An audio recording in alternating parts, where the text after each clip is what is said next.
Dan hari ini saya ingin mengajak kita belajar dari Mazmur pasalnya yang ke-14. Mazmur pasalnya yang ke-14. Hanya 7 ayat saja. Kita akan baca silih berganti. Saya akan mulai ayat 1, Jumat ayat 2, demikian sampai ayat yang ke-7. Oke, sudah dapat ya? Demikian firman Tuhan. Untuk pemimpin biduan dari Daud. Orang bebal berkata dalam hatinya, tidak ada Allah. Busuk dan jijik perbuatan mereka, tidak ada yang berbuat baik. Tuhan mengajar kau dari surga, kekayaan manusia untuk melihat apakah ada yang pada bumi dan yang mencari Allah. Mereka semua telah menyeleweng, semuanya telah bejat, tidak ada yang berbuat baik, seorang pun tidak. Tidak sadarkah semua orang yang melakukan kejahatan, yang memakan habis umatku seperti makan roti, dan yang tidak berseru kepada Tuhan. Di sanalah mereka ditimpa kekejutan yang besar, sebab Allah menyertai angkatan yang benar. Kamu dapat membawa masuk orang yang tertindas, tetapi Tuhan adalah tempat perlindungannya. Ya, datanglah kiranya dari Sion keselamatan bagi Israel. Apabila Tuhan memulihkan keadaan umatnya, maka Yakub akan bersorak-sorak, Israel akan bersukacita. Mari kita bersama doa. Ya Bapa yang di surga, Bapa yang maha baik, maha mengasihi kami, dan telah mencurahkan segala berkat yang indah di dalam sorga kepada kami melalui Yesus Kristus. Kami juga mengucap syukur untuk berkat-Mu yang sangat indah di tangan kami hari ini, yaitu firman-Mu.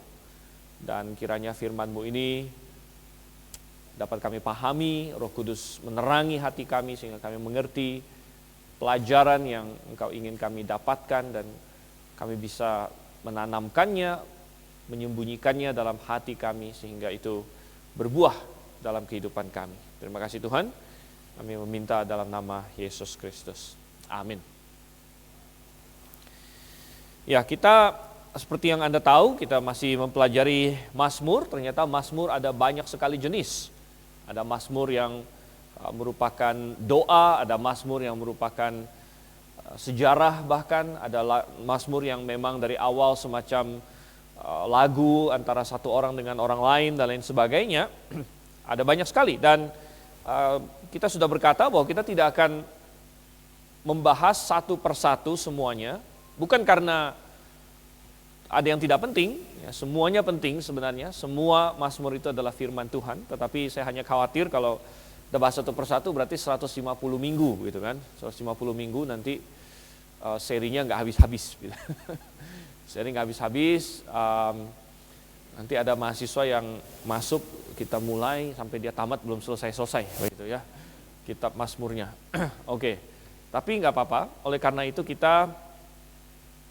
saya menyeleksi Mazmur-Mazmur yang akan kita bahas. Dan Mazmur 14 ini sangat menarik ya, karena rupanya Tuhan anggap Mazmur ini sangat penting. Sekali lagi bukan berarti yang lain tidak penting, semua Mazmur itu penting.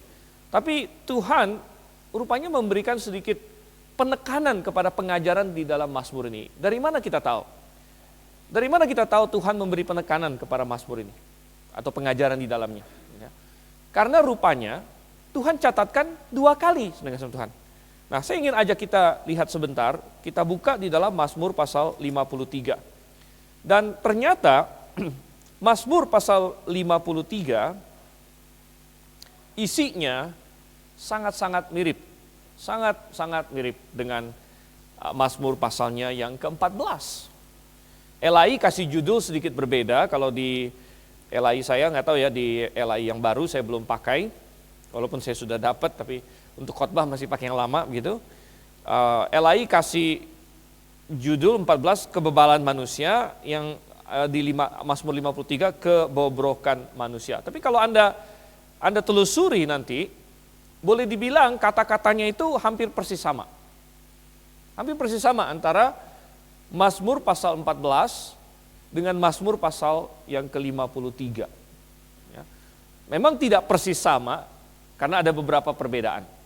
Perbedaannya misalnya judulnya beda. Di pasal 14 judulnya untuk memimpin biduan dari Daud. Di pasal 53 ada tambahan untuk memimpin biduan menurut lagu Mahalat nyanyian pengajaran Daud. Jadi judulnya sedikit berbeda.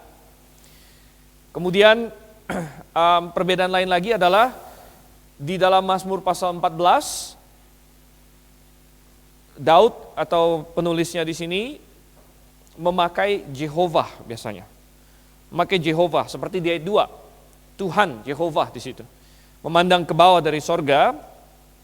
Sedangkan di Mazmur pasal 53 yang padanannya ayat 3-nya Allah, dia memakai Allah. Jadi Mazmur 14 banyak memakai Jehovah.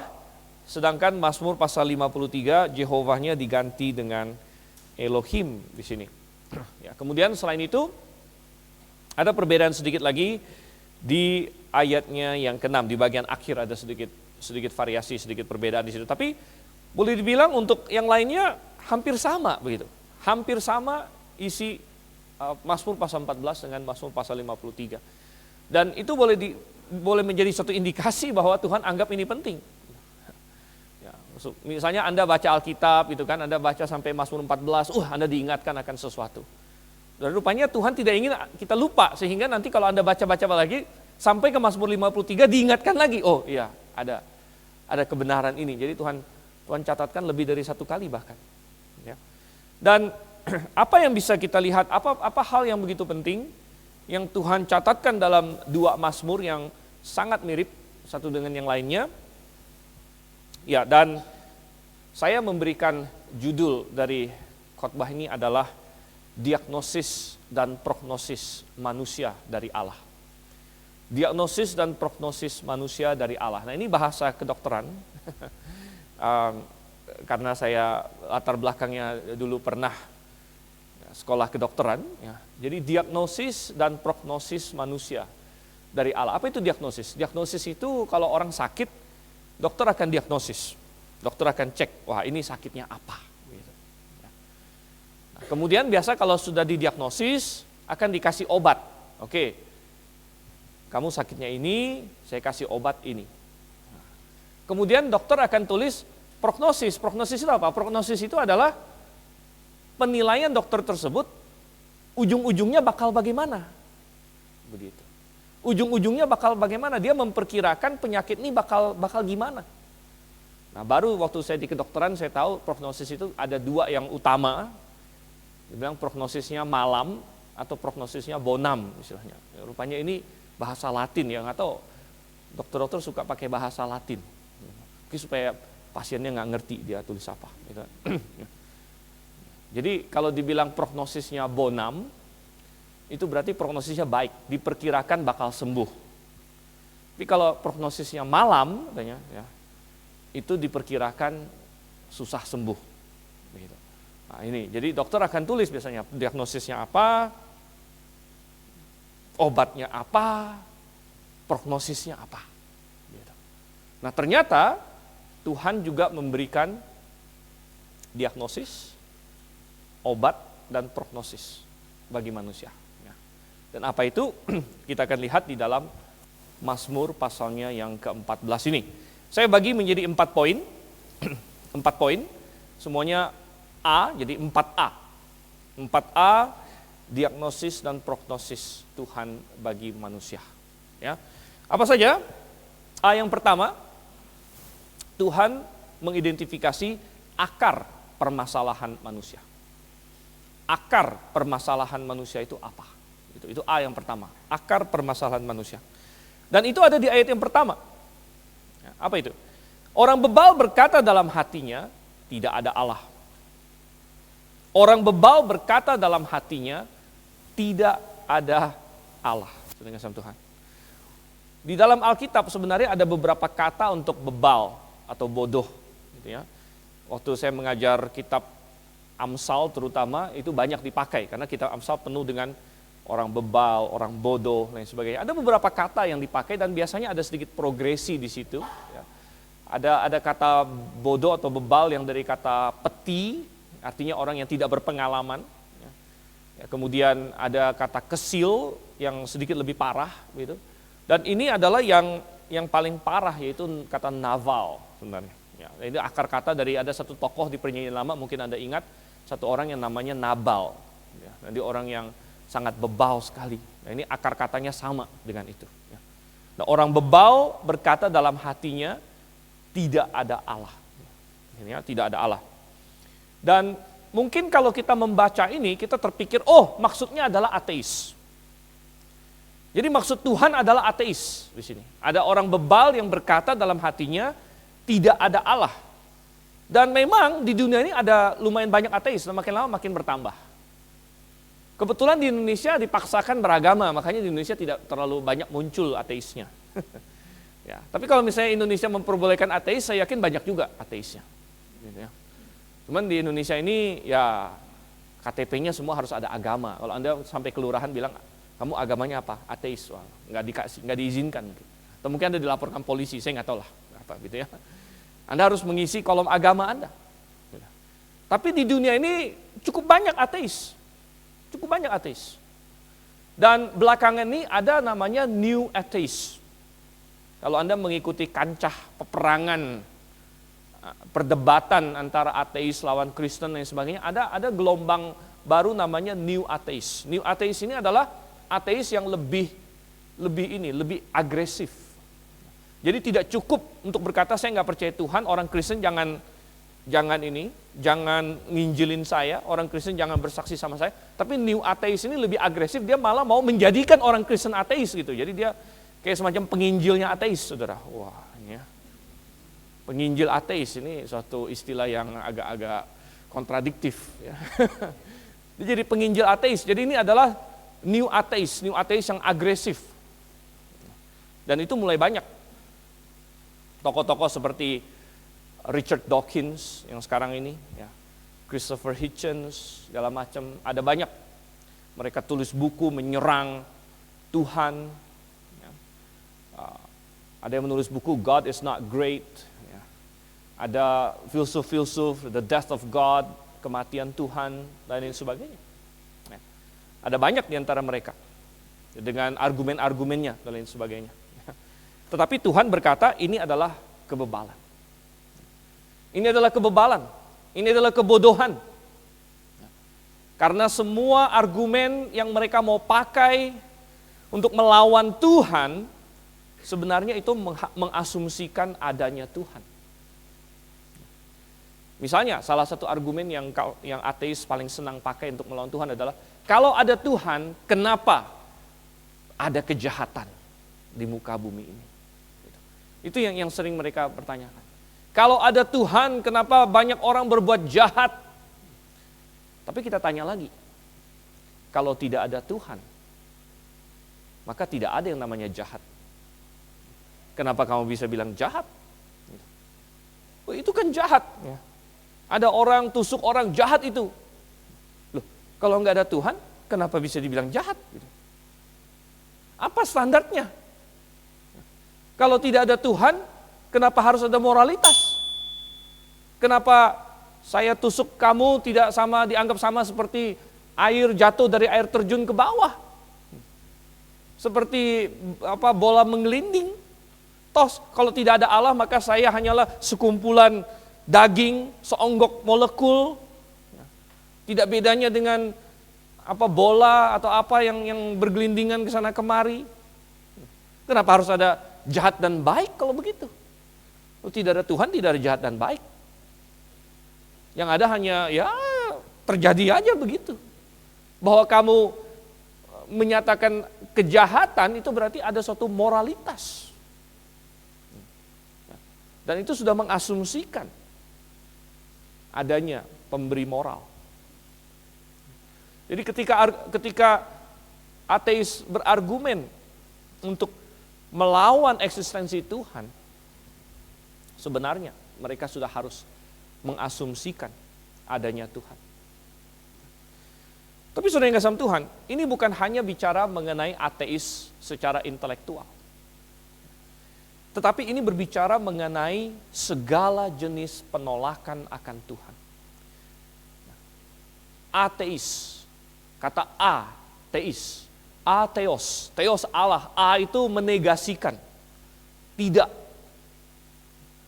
Dan bukan hanya tidak ada Allah, tapi segala macam tidak Allah, termasuk tidak peduli tentang Allah, tidak mau tahu tentang Allah. Bisa saja orang berkata, saya bukan ateis, saya agnostik, dan segala macam yang lain-lain lagi, bahwa saya tidak tahu ada Allah atau tidak ada Allah, berarti tidak mempedulikan Allah. Itu sama saja. Itu adalah pada akar permasalahan manusia, bahwa manusia telah menolak Tuhan. Dan segala jenis isme-isme lainnya yang sebenarnya sama saja, misalnya ada panteisme. Ada agama-agama yang sebenarnya mengajarkan panteisme. Apa itu panteisme? Panteisme berkata bahwa segala sesuatu Allah. Ya ini Allah juga, gitu kan? Ya. Semuanya Allah. Allah adalah segala sesuatu adalah Allah. Anda tahu? Itu sama saya dengan berkata tidak ada Allah. Kalau segala sesuatu Allah berarti tidak ada Allah. Sama saja. Tetapi kita bukan hanya bicara mengenai yang intelektual seperti itu. Yang jauh-jauh lebih sering adalah orang-orang yang mungkin secara mulut, secara intelektual mungkin berkata, oke, nggak masalah, saya percaya ada Allah. Tetapi kemudian pada prakteknya mengabaikan Allah. Ini yang kita sebut sebagai ateisme praktis. Bukan ateisme teoritis. Ateisme teoritis ada orangnya. Orang yang nulis buku, ateis segala macam. Tetapi yang jauh lebih sering adalah manusia-manusia yang mungkin dia secara mulut mengaku ada Allah, bahkan mungkin statusnya beragama. Mungkin bahkan beragama Kristen di KTP lain sebagainya. Namun pada kenyataannya dia mengabaikan Tuhan dalam kehidupannya.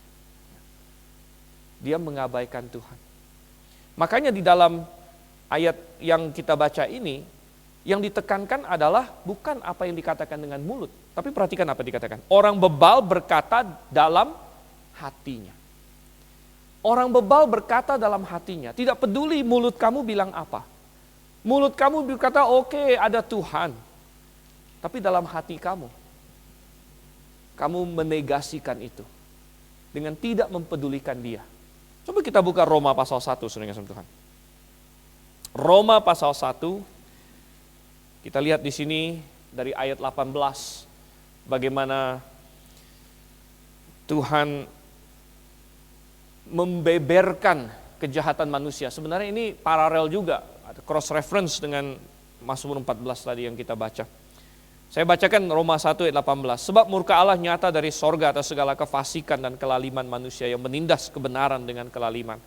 Karena apa yang dapat mereka ketahui tentang Allah, nyata bagi mereka sebab Allah telah menyatakannya kepada mereka. Sebab apa yang tidak nampak daripadanya, yaitu kekuatannya yang kekal dan keilahiannya dapat nampak kepada pikiran dari karyanya sejak dunia diciptakan sehingga mereka tidak dapat berdalih. Ayat 20 di sini menyerang ateisme yang teoritis. Yang berkata tidak ada Tuhan karena kita tidak bisa lihat Tuhan. Maka tidak ada Tuhan. Tuhan bilang itu bodoh, itu bebal. Karena apa yang tidak nampak dari Tuhan bisa nampak kepada pikiran. Ya, kita tidak lihat bentuk Tuhan, namun kita bisa lihat kuasanya dalam penciptaan. Tapi ayat 21 berbicara mengenai ateisme praktis. Sehingga ayat 21 berkata demikian, sebab sekalipun mereka mengenal Allah. Oke, mungkin ada yang berteori, oke saya percaya ada Tuhan. Tapi dikatakan apa? Mereka tidak memuliakan dia sebagai Allah. Atau mengucap syukur kepadanya. Sebaliknya pikiran mereka menjadi sia-sia dan hati mereka yang bodoh menjadi gelap. Tuhan tidak ingin kita hanya di mulut saja berkata, oh ya oke, ada Tuhan. Tapi kemudian hidup kita tidak memuliakan Dia, tidak menaruh Dia sebagai Tuhan. Apa gunanya itu?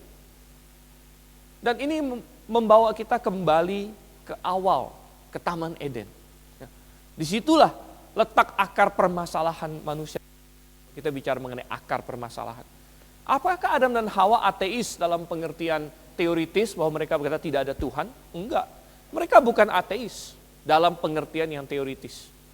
Karena Tuhan ada, mereka sudah lihat Tuhan. Anda baca di Kejadian pasal 3.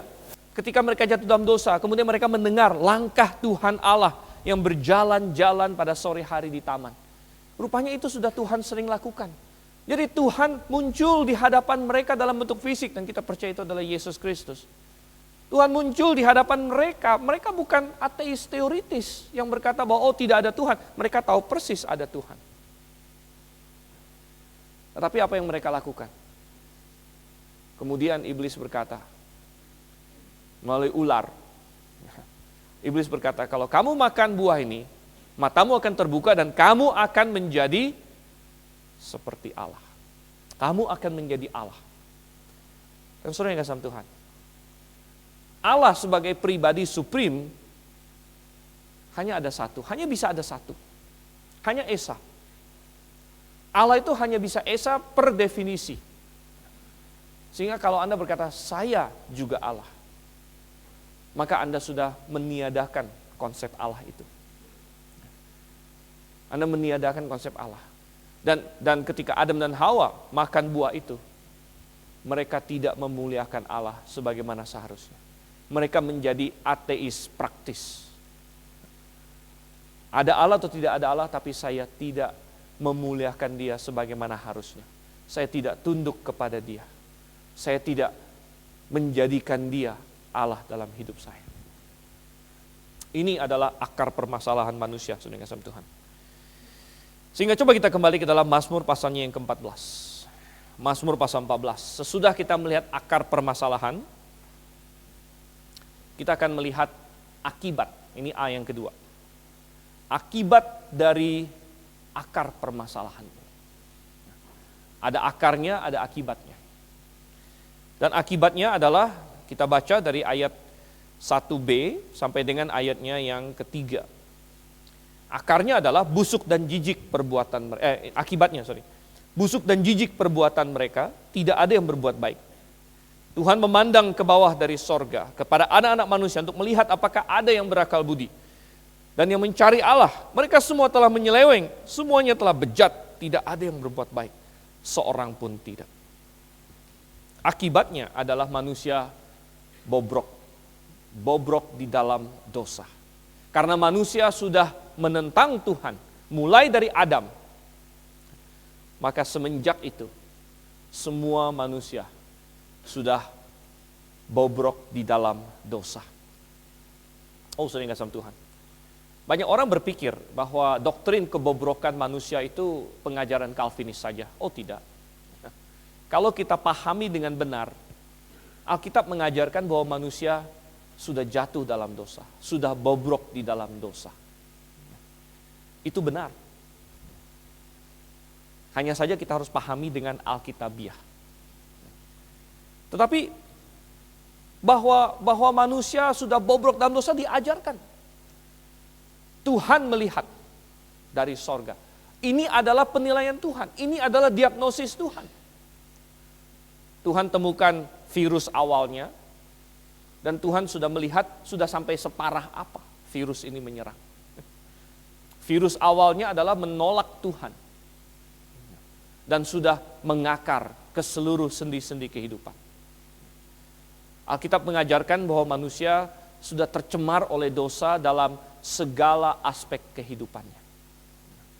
Segala aspek kehidupan. Perkataan kita sudah tercemar oleh dosa. Pikiran kita tercemar oleh dosa. Perbuatan tangan kita tercemar oleh dosa. Kaki kita tercemar oleh dosa. Sehingga seperti yang digambarkan dengan puitis di Roma pasal 3 juga. Kemana kaki kita melangkah? Ke tempat-tempat yang tidak benar. Apa yang dilakukan oleh tangan kita? Paulus berkata di Roma 6 bahwa dahulu kamu membuat anggota-anggota tubuhmu sebagai hamba ketidakbenaran, hamba kelaliman. Bagaimana dengan pikiran kita, dengan mata kita, dengan hati kita? Semuanya sudah tercemar oleh dosa. Tidak ada satupun yang jika ditaruh kepada standar Tuhan akan dinyatakan lulus, baik gitu. Tidak ada. Kita sudah jatuh. Bukan berarti bahwa bobrok dalam dosa bukan berarti semua manusia itu sejahat-jahatnya. Tidak. Tidak. Karena Tuhan dalam kasih karunia-Nya masih menahan kejahatan itu. Sehingga manusia tidak sejahat-jahatnya. Tidak semua orang adalah pembunuh. Tidak semua orang adalah koruptor, ya, sekian M gitu. Tapi kita semua ada korupsi kecil-kecilan. Kita semua ada membunuh kecil-kecilan. Apa itu membunuh kecil-kecilan? Tuhan Yesus sendiri bilang, kalau kamu marah terhadap saudaramu, marah tanpa sebab, tanpa alasan yang benar, itu sama dengan, itu kategorinya sama. Kita mau melukai orang lain. Makanya dalam Matius pasal 5 dikatakan, barang siapa berkata kepada saudaranya raka, di situ dalam bahasa Ibrani yang diyunanikan.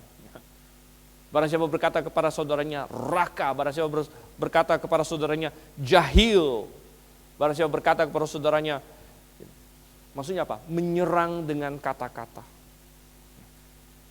Kita mau melukai orang dengan kata-kata kita. Itu sudah kategori yang sama dengan membunuh, kategorinya sama. Bukan berkata sama ya, beda. Tapi kategorinya sama, yaitu kita mau melukai orang lain. Dan kita semua sudah jatuh kepada kategori itu. Satu persatu dari hukum Tuhan sudah dilanggar. Jangan ada padamu Allah lain di hadapanku. Sudah kita langgar. Ketika kita mementingkan hal lain lebih dari Tuhan saja, itu sudah melanggar. Jangan membuat bagimu patung yang menyerupai apapun untuk menyembah kepadanya. Tetapi berapa sering kita menjadikan berbagai hal berhala bagi kita. Ada yang menjadikan uang, ada yang menjadikan olahraga, ada yang menjadikan apa segala macam berhala. Satu persatu dari 10 hukum itu sudah kita langgar dalam kategorinya. Sudah kita langgar dalam kategorinya. Ya. Tuhan bilang, jangan menyebut nama Tuhan Allahmu dengan sembarangan. Tetapi ketika kita memiliki ketidakhormatan kepada Tuhan sedikit pun, ketika kita tidak menghormati Tuhan sebagaimana seharusnya dia dihormati sedikit pun, itu sudah pelanggaran pada kategori itu. Satu persatu, semuanya. Jangan membunuh, tadi sudah kita bahas. Oh, saya nggak pernah membunuh, untung yang satu ini nggak saya langgar. Yakin kamu nggak melanggar? Jangan membunuh. Kalau kamu baca lagi Matius pasal 5, apa yang Tuhan Yesus katakan tentang seperti apa sebenarnya membunuh. Jangan berzina. Oh, untung yang satu ini belum saya lakukan. Karena menikah saja belum kok. Bagaimana bisa berzina? Yakin. Kalau kita membaca apa yang Tuhan Yesus katakan tentang apa yang Tuhan hitung sebagai sudah berzina. Dan oleh karena itu, saudara yang kasih dalam Tuhan, kalau mau mengandalkan diri kita sendiri, maka kita sudah bobrok. Dosa sudah merasuk ke dalam segala sendi-sendi kehidupan. Kita sudah bobrok total. Nah, dikatakan di sini, ada yang bertanya, Ayat yang ketiga. Mereka semua telah menyeleweng, semuanya telah bejat, tidak ada yang berbuat baik. Masa tidak ada yang berbuat baik, Tuhan? Masa tidak ada yang berbuat baik? Kalau dilihat secara keseluruhan, Tuhan tidak berkata bahwa manusia tidak bisa berbuat baik dalam konteks ada satu perbuatan yang lebih baik dibandingkan yang lainnya. Misalnya kita ketemu anak lagi nangis. Apa kita berbuat jahat? Tambah kita jitakin, haha saya senang anak ini nangis gitu kan. Dia nangisnya lebih kenceng, wah, dijitak-jitak. Gitu. Atau kita berbuat, oh kita tolongin dia. Bisa nggak manusia melakukan itu? Bisa. Manusia bisa berbuat baik dalam konteks-konteks seperti itu. Manusia berbuat baik saling tolong-menolong. Berbuat baik menyumbang, oh ada gempa di Turki saya mau sumbang. Ada bencana di mana saya mau tolong orang di sana. Manusia bisa berbuat baik dalam konteks seperti itu. Tetapi ketika dilihat secara keseluruhan hidupnya, maka tetap penilaiannya adalah tidak baik. Tidak baik. Dan tidak ada yang bisa mencapai standar Tuhan. Karena ini adalah Tuhan yang menilai. Tidak baik. Ada yang berkata lagi, di ayat 2, tidak ada yang mencari Allah.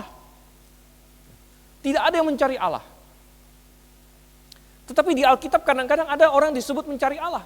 Saya tadi sengaja search di program. Di mana ada Alkitab bilang manusia mencari Allah? Ternyata ada beberapa. Ada beberapa. Di dalam Tawarik misalnya, ada beberapa kali disebut. 2 Tawarik 19 berkata bahwa Yosafat mencari Allah.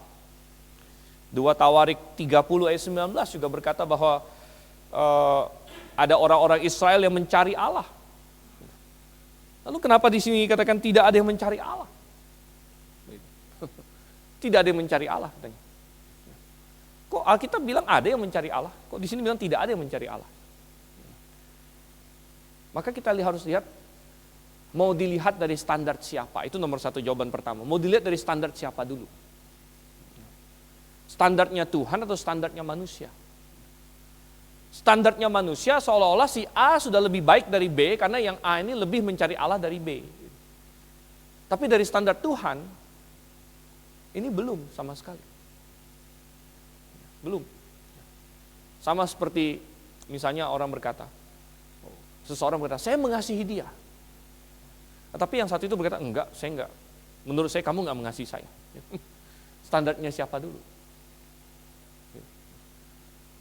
Dan manusia juga bisa kita katakan tidak mencari Allah dari dirinya sendiri. Tetapi manusia baru bisa mulai mencari Allah ketika Tuhan menarik dia.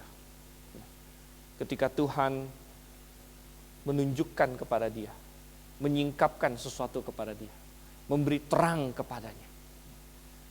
Maka dari situ dia baru mulai meresponi terang yang Tuhan berikan itu. Jadi kebobrokan, saudara kasih Tuhan. Kebobrokan yang luar biasa sekali. Oke. Kemudian mari kita lihat sekarang A yang ketiga. A yang pertama adalah akar. Akar masalahnya apa? A yang kedua adalah akibatnya apa? A yang ketiga adalah apa? Andil dari umat Tuhan. Coba kita lihat ayat 4 sampai ayat yang ke-6. Kalau kita baca ayat 4 sampai ayat yang ke-6, sekilas seolah-olah ini kembali menggambarkan sekali lagi kebobrokan manusia. Karena dikatakan tidak sadarkah semua orang yang melakukan kejahatan, tanya kan? Tidak sadarkah mereka yang melakukan kejahatan? Seolah-olah ini menggambarkan lagi kejahatan manusia. Tapi di ayat 4 sampai ayat 6 ini muncul suatu kelompok yang baru. Kelompok yang disebut umatku, Tuhan bilang. Kelompok yang disebut sebagai angkatan yang benar di ayat yang kelima. Di situ.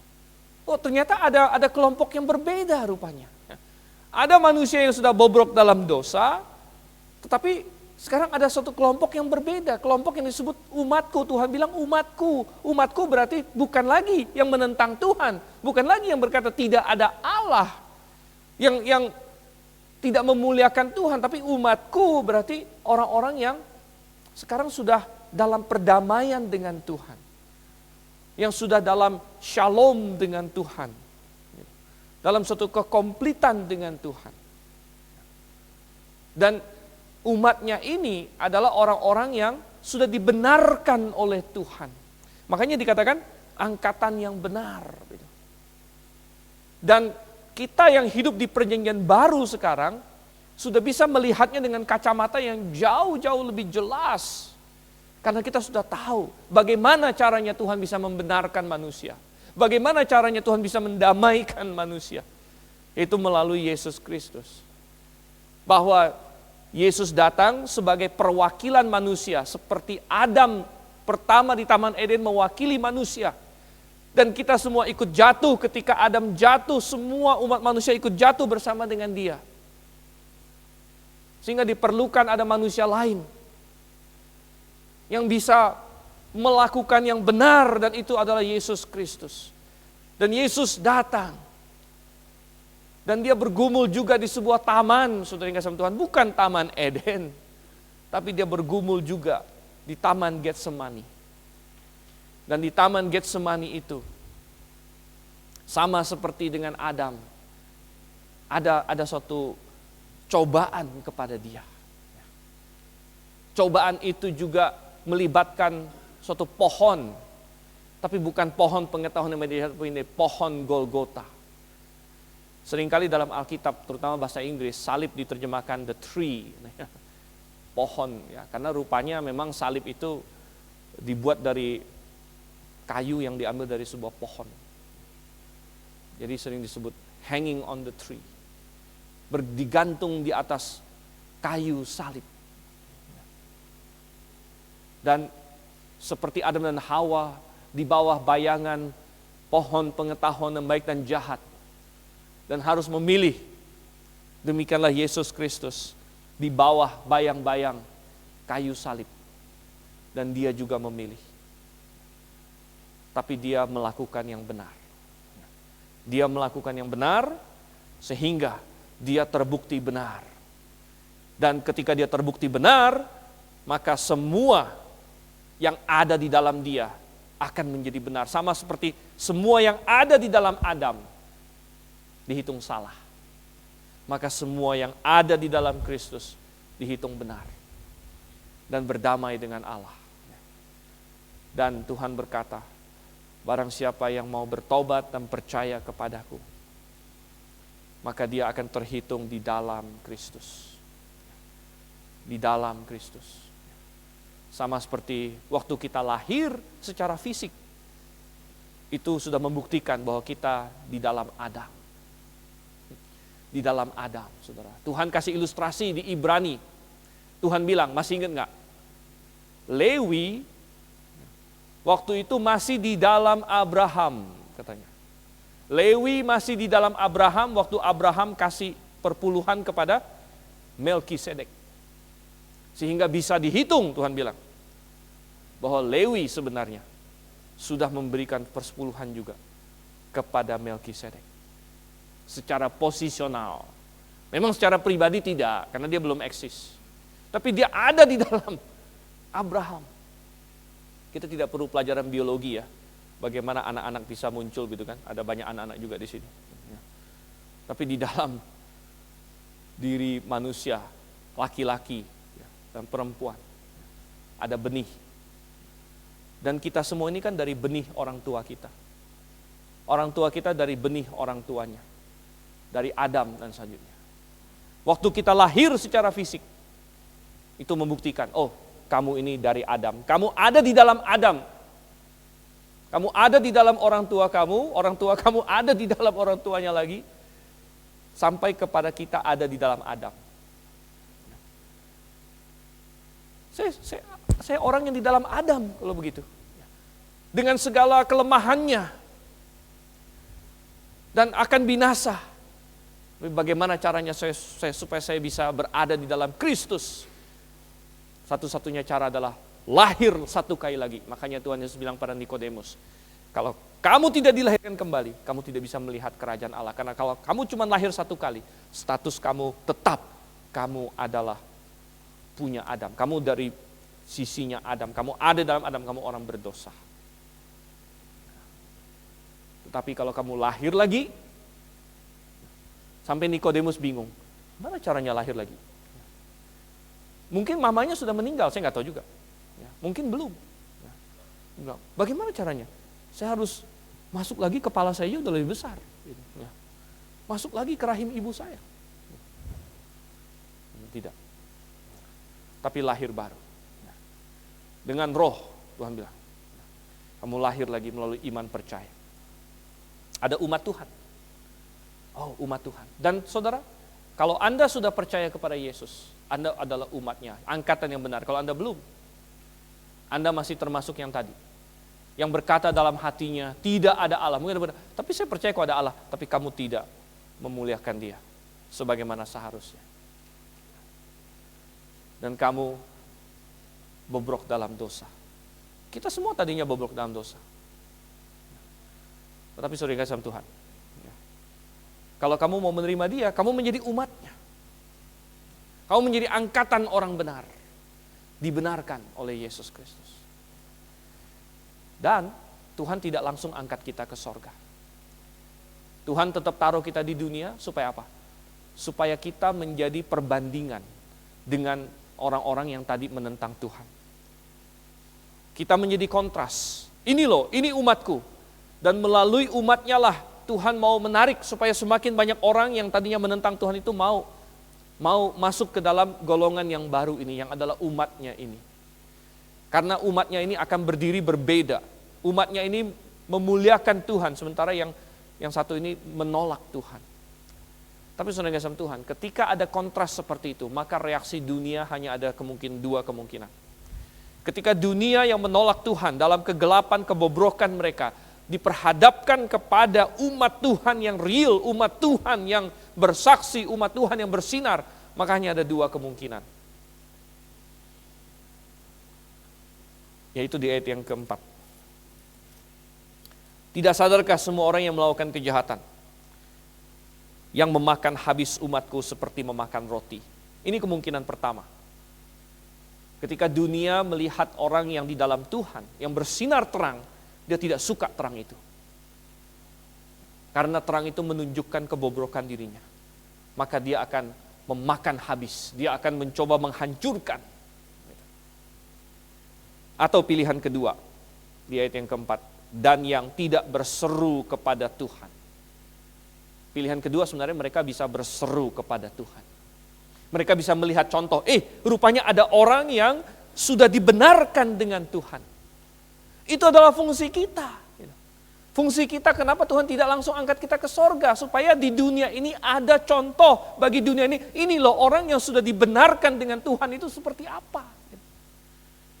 Ternyata saya bisa dibenarkan dengan Tuhan juga. Karena lihat ini ada contohnya. Lihat dia. Itu fungsi kita di dunia ini. Dan sebenarnya itu memberikan dua opsi kepada semua orang yang mestinya ada kontak dengan kita. Yaitu satu, dia berseru kepada Tuhan. Karena berkata, lihat ada orang yang juga sudah diselamatkan, orang-orang yang diselamatkan, dibenarkan, didamaikan dengan Tuhan. Saya mau seperti itu. Saya mau berseru kepada Tuhan juga. Atau mereka akan membenci kita. Mereka akan membenci kita karena kita adalah terang. Sedangkan terang itu membongkar kegelapan mereka. Mungkin ada yang berkata, saya jadi orang Kristen tapi dunia tidak membenci saya. Jangan bangga, saudara. Jangan bangga. Coba kita buka 2 Timotius. 2 Timotius pasal 3 ayat yang ke-12. 2 Timotius pasal 3 ayat yang ke-12. Memang setiap orang yang mau hidup beribadah di dalam Kristus Yesus akan di sini. Akan menderita aniaya. Bukan mungkin, tapi akan. Setiap orang yang mau hidup beribadah di dalam Kristus Yesus akan menderita aniaya. Aniayanya mungkin beda-beda ininya, ke tingkat keparahannya. Ada mulai dari mungkin diolok-olok, dijauhi, ya. Orang jadi tidak suka, ya. Anggap kita sok suci. Itu masih level-level ringan. Kalau ada kumpul-kumpul, jangan ajak dia lah, dia nggak seru. Nggak seru, ntar kalau kita mulai merokok, dia mulai mau khotbah. Pendeta itu dia tuh katanya, gitu kan. Jadi kita bisa jadi jauhi, itu masih level ringan lah. Sampai ke level yang makin berat. Tapi ini pasti terjadi kalau kita mau hidup beribadah. Ada orang yang ini, saya masih ingat ya, kadang-kadang di pertemuan keluarga itu, pertemuan keluarga Liau ada yang bilang, wah kalau Pak Suhento itu, tak kalau diajak ntar dia nginjil kita terus katanya. Santai-santai aja sibuk katanya, mereka permainkan nama Pak Suhento. Ya. Mereka bilang apa? Nama Pak Suhento Cina itu Liao Han Fan. Ya. Jadi mereka bilang Han Ju Han Fan gitu ya.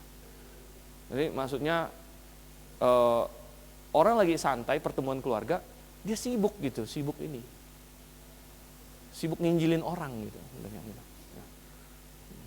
Tapi saya malah bangga, saya bangga dengan Pak Suhento. Sebagai bapak saya, bahwa wah ini teladan yang luar biasa sebenarnya. Orang lain ini apa? Malah kayak memandang negatif atau jadi di kalangan keluarga jadi terkenal, wah yang satu ini harus dijauhi dikit nih gitu kan ya. Kalau makan jangan deket-deket dia, ntar dia mulai pembicaraan apa gitu kan ya. Mulai nyambung sana kemari gitu ya. Tapi itu ini ya. Itu adalah suatu kesaksian kalau kita mau hidup beribadah.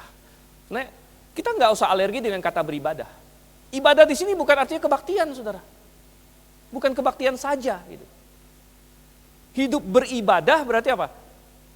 Hidup menyembah Tuhan. Di dalam setiap hari, setiap apa yang kita lakukan, hidup beribadah kepada Tuhan. Kita kembali ke Mazmur pasal 14. Tuhan taruh kita sekarang umatnya, dan kita punya andil. Kita punya andil untuk menunjukkan kepada dunia ini, kamu bisa diperdamaikan dengan Tuhan. Angkatan orang benar. Angkatan orang benar. Kita diolok-olok, ayat yang ke-6, kamu dapat mengolok-olok maksud orang yang tertindas. Tetapi Tuhan adalah tempat perlindungannya. Dan ini masuk kepada A yang terakhir. Akar permasalahan, akibatnya apa? Andil kita di dalamnya sebagai umat Tuhan. Dan yang terakhir adalah akhir dari semuanya. Prognosisnya apa? Kita sampai ke prognosis. Prognosisnya apa? Ini ada penyakit manusia, ini ada Tuhan kasih jalan keluarnya. Prognosisnya apa? Prognosis bagi umat manusia adalah malam untuk yang menolak Tuhan, tapi bonam untuk yang menerimanya. Ini bahasa dokter lagi. Intinya adalah baik sekali bagi yang menerimanya, tetapi buruk sekali bagi yang menolaknya. Dan itu ada di ayat yang ke-7, itu sebenarnya sudah ada dari ayat yang ke-5. Di sanalah mereka ditimpa kekejutan yang besar katanya, bagi semua yang menolak Tuhan. Ayat yang ke-7, datanglah kiranya dari Sion keselamatan bagi Israel. Apabila Tuhan memulihkan keadaan umatnya, maka Yakub akan bersorak-sorai, Israel akan bersukacita. Dan ya, Tuhan berkata, oke, umatku di dunia ini kamu diserang, tetapi apa katanya? Allah menyertai angkatan yang benar. Allah menyertai angkatan orang benar. Dan apa ujungnya bagi kita? Ujungnya bagi kita, Tuhan menjanjikan kemuliaan. Tuhan menjanjikan pemulihan segala sesuatu. Tuhan menjanjikan, ya, dan di sini Israel sentrik karena Daud berbicara dari segi Israel, namun ini berlaku juga untuk semua orang yang percaya kepada Tuhan. Ya. Tuhan akan pulihkan keselamatan dari Sion, katanya. Sion itu sebenarnya adalah Yerusalem, tapi ini bukan bicara mengenai Yerusalem jasmani saja. Ini mengacu pada Yerusalem sorgawi. Yerusalem akan turun dari sorga yang dinyatakan pada kita dalam Wahyu. Ya, sorga sendiri sebenarnya. Dan Tuhan telah menyiapkan tempat yang begitu indah bagi kita. Sehingga kita bisa dengan yakin menjalani hidup kita sekarang dengan bersandar kepada Tuhan.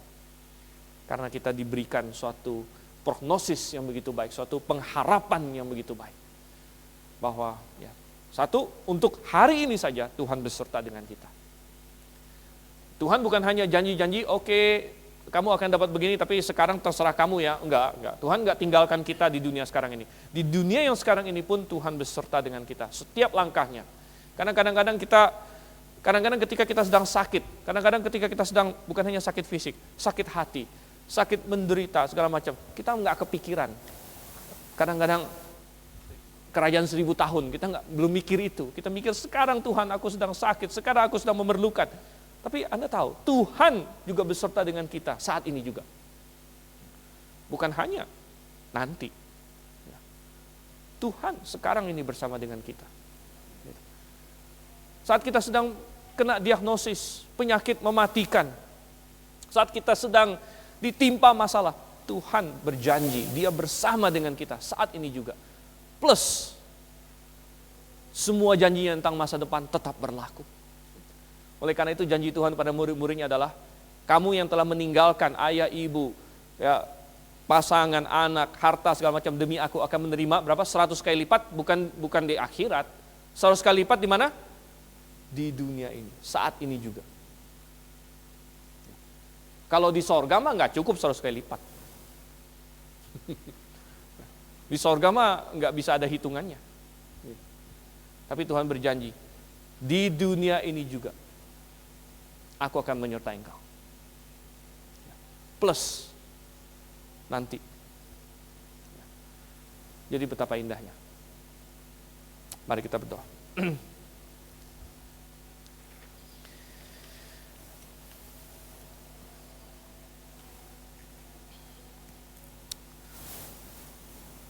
Tuhan, Engkau memandang dari sorga. Engkau melihat kondisi kami. Engkau melihat kondisi manusia yang hancur total. Namun, dari Engkaulah keselamatan. Dari Engkaulah pemulihan segala sesuatu. Engkau tidak membiarkan kami dalam kerusakan. Engkau mengirimkan juru selamat. Dan tolong Tuhan, jikalau ada di tempat ini yang belum mendapatkan keselamatan itu, yang masih dalam hatinya berkata tidak ada Allah, atau aku tidak peduli tentang Allah, aku tidak memuliakan Allah sebagaimana seharusnya, karena masih belum menerima Sang Juru Selamat Yesus Kristus, maka Engkau yang kiranya terus bekerja dalam hatinya, menarik dia kepada Engkau untuk membuat keputusan untuk berdiri bersama dengan umat-Mu, menjadi umat-Mu. Kau pimpin Tuhan. Dan biarlah kami umat-Mu bisa menjalankan peran kami, karena Engkau menempatkan kami di sini untuk menjadi terang bagi semua orang. Terang bagi semua orang. Engkau yang pimpin dan sertai. Dan Engkau yang kuatkan kami dengan pengharapan yang Engkau berikan. Kami berdoa Tuhan dalam nama Yesus Kristus. Amin.